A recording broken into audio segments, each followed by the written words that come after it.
Welcome to the first stop of the 1966 tour of the most fantastic guys in the world, the Beatles. It's the first act on the bill this afternoon, the first of the two concerts. The Remains will be the first act to be introduced. Their name to most people doesn't sound familiar. It was said they were one of the greatest rock and roll bands you never heard of.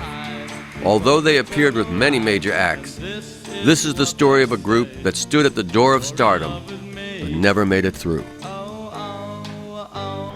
It looks big to me, but It looks big. All the seats were full, but you couldn't see any faces form. it was a wall. It was really dark. And Yes. It was night, and those lights Except for those things, were yeah. really bright. Right.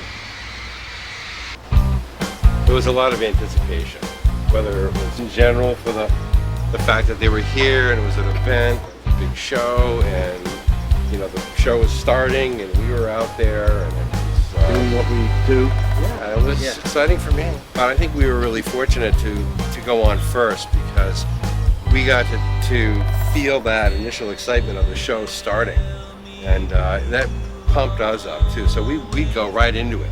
We'd do our thing, and I think as the anticipation of the Beatles coming on, as our set went along and then the other performers came out, I think the enthusiasm of the crowd waned, and it was basically, you know, when are the Beatles coming on? Tell me you need me, you never leave me. Tell me anything, don't tell me the truth.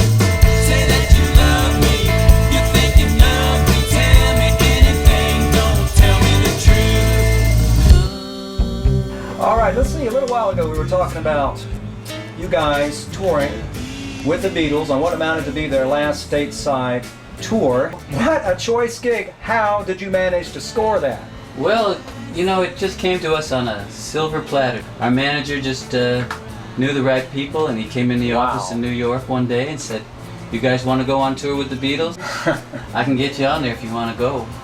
So Dodger Stadium, the last show, the grand finale, and then what happened to the Remains after that? It just didn't feel the same. It felt like the fire had gone. So what rekindled that flame? There was a little fire, a little match burning inside, Harry. We were ready. We were ready to do it again, and our original drummer Chip was ready. That's right. So we started playing again, and it's so much fun to do it today.